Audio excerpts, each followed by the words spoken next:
Hey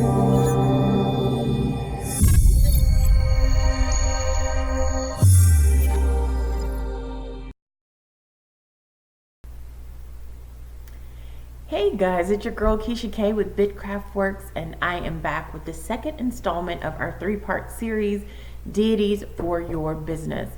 We talked about the Lord Ganesha last week, and this week we are talking about none other than the Jade Emperor, or the Heavenly King.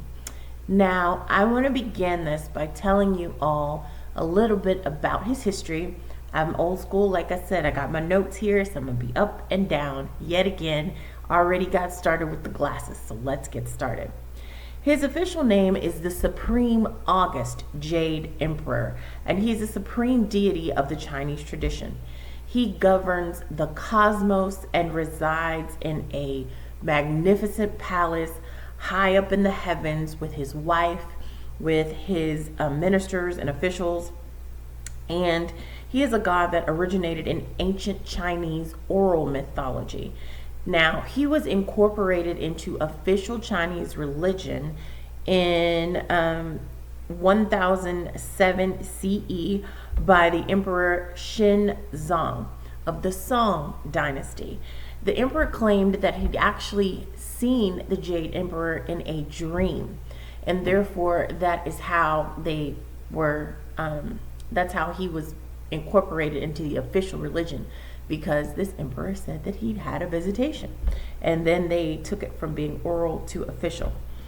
The Jade Emperor is not a creator god, as a lot of us were taught in Christianity, because the Chinese ancient religion does not believe in actual creation.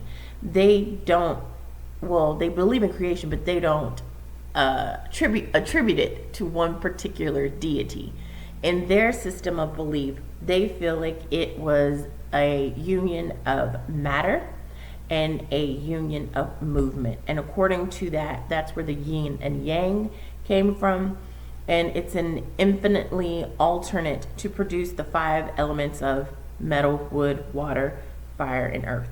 So the Jade Emperor is a primordial god, one of the first gods that they feel like you should approach in the Chinese religion.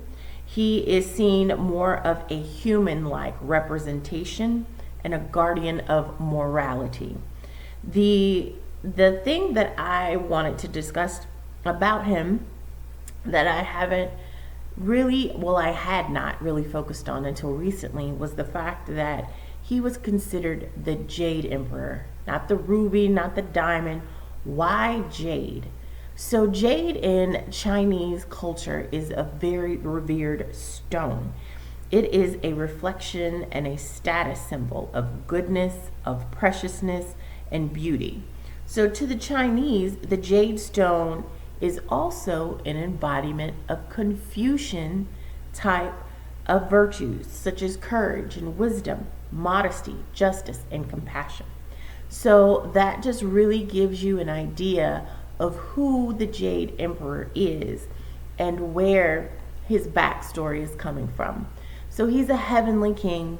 He's residing with his wife and with his entire court, as an emperor would in the heavenly realms. So now let's talk about him being why we work with the Jade Emperor. So we work with the Jade Emperor because he's seen as the heavenly king. So he's handling things in the upper realms as in heavenly. He's the guardian of all money. We're in business. We want to make that shmoney. So it is said that all money, no matter the denomination, passes through him. So we want to make sure that we're consulting him so that we can work with him so the money can keep flowing.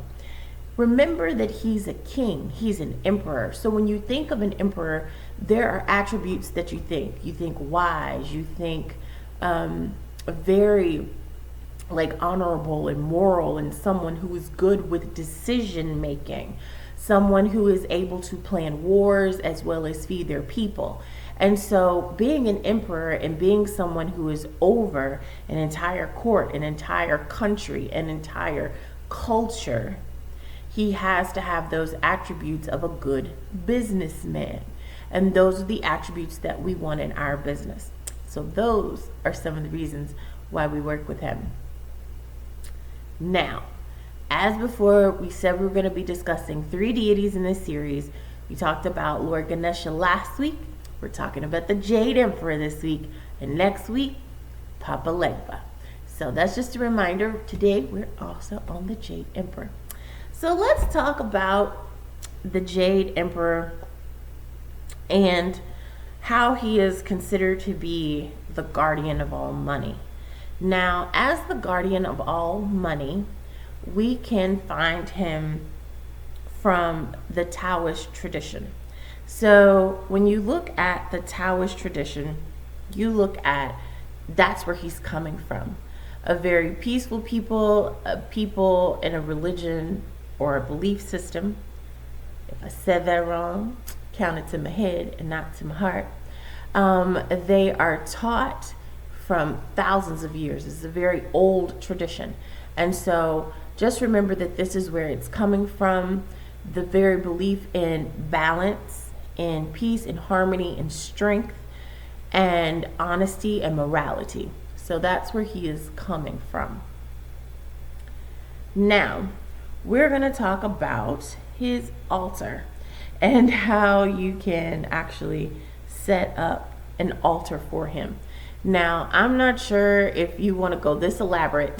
Clearly, this was at a local temple here in Austin, Texas, that I went to visit about a week ago.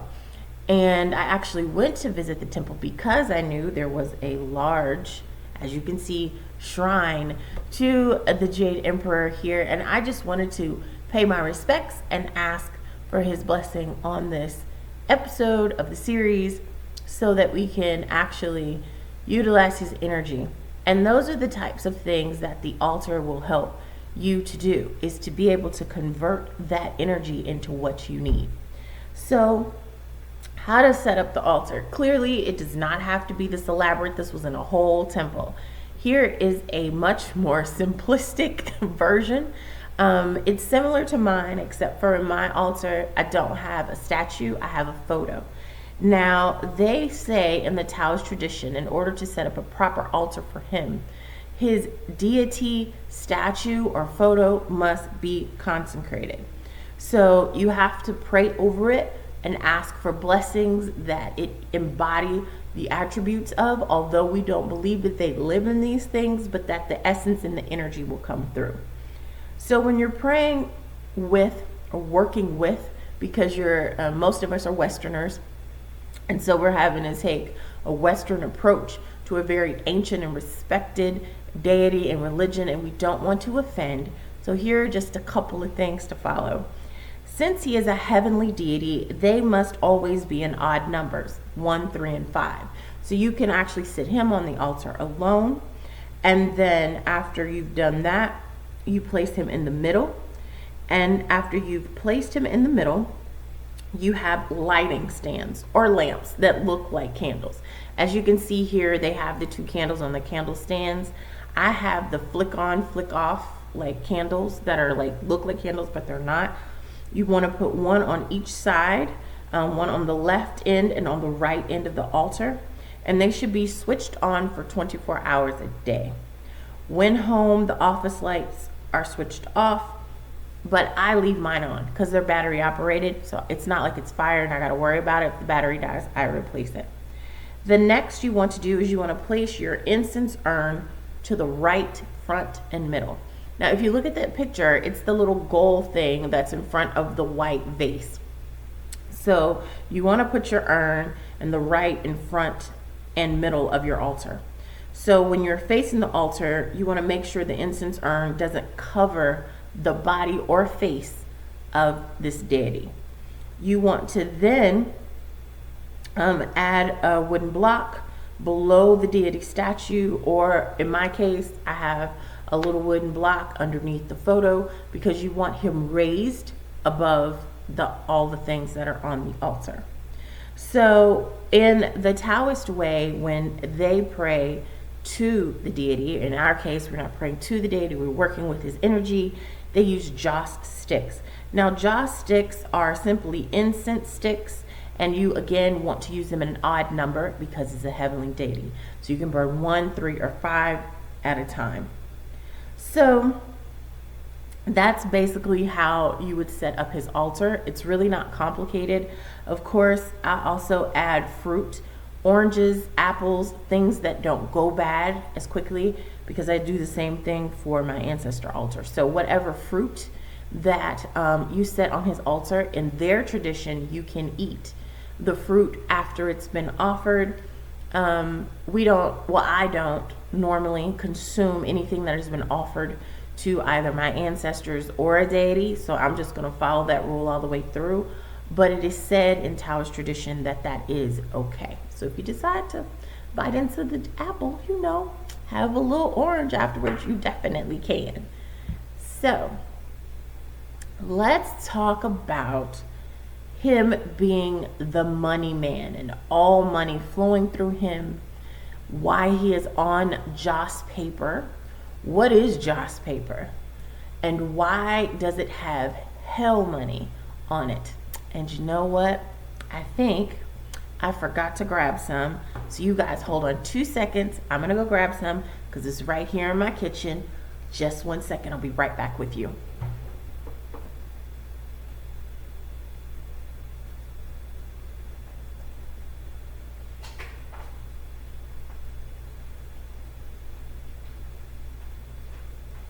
All right, guys, coming back. Okay, so this is what joss paper looks like. So it is actual paper, and it has his photo on the front. You see it says the Hell Bank note, which freaks a lot of people out, but I'm going to explain where all that came from. Of course, you see all the people from his court, his soldiers. Let me put something behind this so that it's not see-through. You see his pagoda where he stays, all of the things, but it's basically like a note of paper, and it says joss paper made in China, and it's got a lot of Chinese writings on it. Now, some people have gone so far as to create their own joss paper. They have Kemet joss paper. They have different types. This is traditional, and I choose to use this for him because he's on it. So I figured burning it for him couldn't be bad because it's his. It's already dedicated to him. So I'm going to explain, and you'll see me looking down quite a bit because I wrote a lot out about this, about the history of this joss paper and hell money / ancestor money. So this isn't just what I burn for him. I also burn one of these every day before I leave home for my ancestors. And I will explain that in just a minute. So, hell money actually springs from a very old traditional Chinese culture. Stretches back arguably as far as 1600 BC. So it's been out for a little while. They actually have archaeologists who were finding tombs in that era in China with imitation metal money placed among the human remains. So they've been doing this for quite some time. China's actually been using some form of paper money since the 9th century. And paper money's been dominant there for nearly 800 years. So that's a lot of energy, you guys. 800 years of usage with paper money. And I know there are some people who say that, oh, it's not real money, it's just, whatever. Even the money that we use now, it is all about energy and intention. It's only paper. The money that we currently have in our wallets that we get from the ATM is no more real than this. It is simply the intention and the fact that we have as a society agreed upon its value that gives it its value.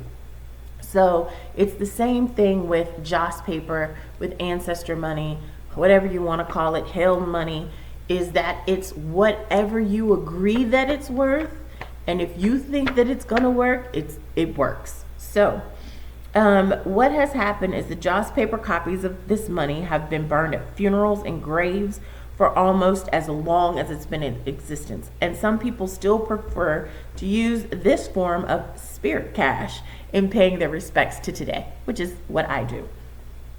The first Chinese currency resembling a modern banknote was printed around 1890.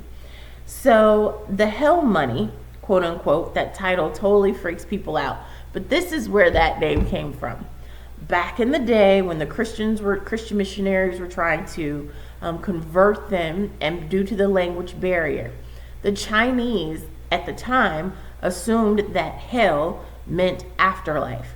They did not associate it with hell, the bad place, heavenly, the good place at that time. So at that time, hell just meant afterlife. So this just means the afterlife note. It doesn't mean hell where the devil is and people are burning up and none of that craziness. It is simply the afterlife money. So it just stuck, and so now it's still on there. And it's simply the Chinese concept that in the afterlife, that the dead person's spirit lives on, and they're doing a lot of the things over there that we would do over here. This is what they believe. And therefore, they feel like you need money to live. You need money to live in the afterlife. And if you dig a little deeper, you search on YouTube, you can actually find the elaborate ways in which the Chinese honor their dead with their joss paper burnings. They have gold bars paper. Some of them, they have Ferraris built out of paper and all sorts of stuff because they're trying to send that wealth energy into their ancestors' afterlife, and in turn, their ancestors are blessing them with wealth in this life. So some people, instead of calling it hell money, they call it paradise money, and that's one of the things of where that came from. So now you got a history of joss paper. And the purpose of the joss paper, like I said, I use it to burn to my ancestors every day. But you can also, for the Jade Emperor, since we're talking about him, you can burn a note to him when you're ready to work with him and you want some of his energy and wisdom for your business.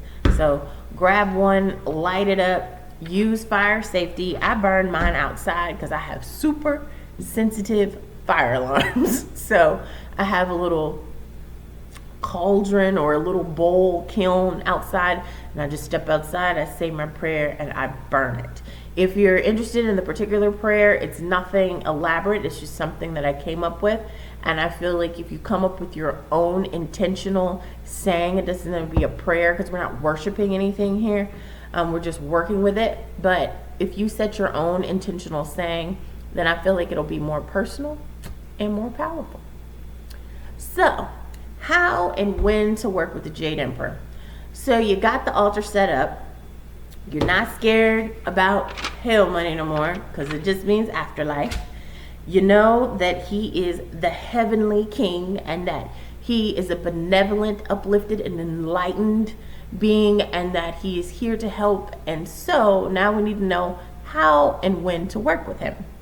So it is said that every morning and evening you should light up an incense cone, walk to the window or door which you can look to the sky, and pay respect to the great Jade Emperor.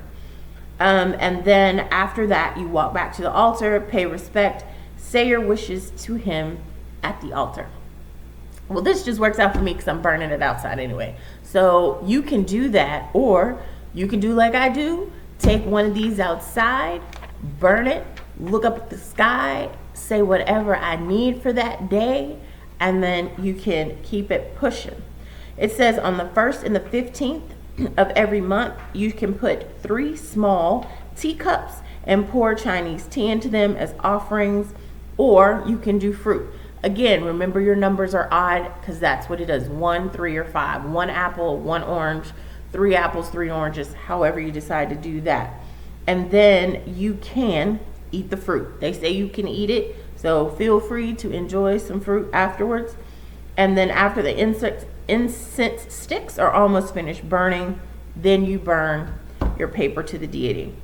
You can also get a hold of his specific mantra on YouTube. It's in Chinese. I'm not even going to try it. Sometimes I just let it play if I am actually petitioning him for something specific, and I'll sit at the altar for a little while, see if something comes to me. If it doesn't, I cut it off, I move on. It may come in a dream, or it may be on a billboard or something later, but I always get an answer for him, and I always get it rather quickly. Another time which you can work with him is on a day of enlightenment, on his birthday, and you just offer your attention. So this is the thing that I want to stress, because I had a couple of people who were like, ooh, deity, and I understand that it can be a little jarring, at least for us Westerners who grew up in the Christian church.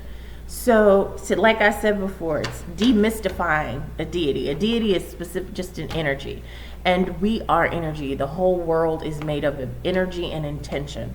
And the intention here is to utilize the tools that have been given to us in order to better our lives and our business. So we are no longer praying to these deities. We're not asking for permission or any of those things. You think of yourself on an even playing field with them. You are just coming in a respectful manner, as you would do with an older person. As you would approach someone who was like 92. You wouldn't walk up to a 92-year-old and be like, hey, what's up?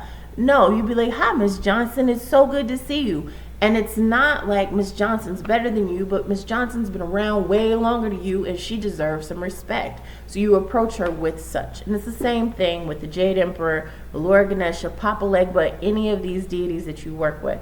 You approach them with authoritative respect.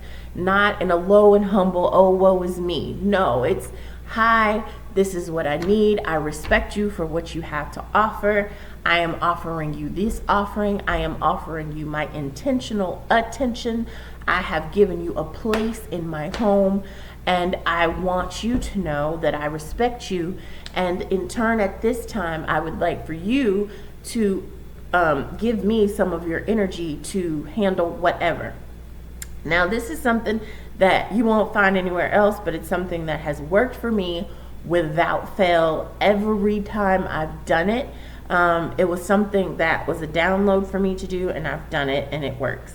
So let's say you need something specific for your business. Let's say you need a new place, or you're a yoga instructor and you've been utilizing someone else's studio, and so you're going to need a space next week because they booked your space out. So what you can do, take any pen, any color. I just grabbed this black because it was sitting on the table. Any pen, any color, okay? And you get your Joss paper, and I write what I need. I'll say to up to the uplifted and enlightened Jade Emperor, I need such and such and such by such and such for such and such. And then I say, with gratitude, Lakeisha. And I sign it like a check, and then I light that joint on fire. Works every time. If I can't even say that there's been a time that it didn't come through. Even when it came down to like some basic life things that I needed to happen, so it happens within 24 to 48 hours, like super quick. So remember, these energies are real. He's been an oral god, like an oral mythology, since 1600 BC. That's a lot of people that have given prayers and attention, so he's quite strong. And as with most Chinese culture, they're still very active in their beliefs, so he's still very active. So that's just a tip. If you do not know where to purchase your Joss paper, I will leave, I don't know if I have that link. I tell you what, if you want to purchase a Joss paper, because I have somewhere where I purchased mine and it's super cheap. I know a lot of people that resell it, and kudos to them, and may the ancestors bless them. But this isn't one of my services, so I can give you the link where I order it. I've been ordering from the same person for 3 years, and it's less than $5. And you get the $100 million notes, because you want the larger the note, the higher the intention. So super cheap, comes super quick, coming directly from China. If you want that link, then head on over to Instagram at BitCraftWorks, and DM me your name and your email address, or you can go to Big Craft Works and you can subscribe, become a subscriber, of the website, and in the title say I want the link, or say link to Joss Money or link to Hell Money, and I'll be more than happy to send it to you. It's literally like $3.95 for quite a thick stack, so it's super cheap. So I hope that helped you guys. I hope that you start working with the Jade Emperor, because he definitely has an affinity to business. You'll find his statues right with Buddha in all of these nail salons, Chinese restaurants and stuff that are making money hand over fist, and we want that for your business as well. If you do have any questions, you can contact us at customer service at Big Craft Works. Let me know what you think. Leave me a comment over on IG at Big Craft Works as well.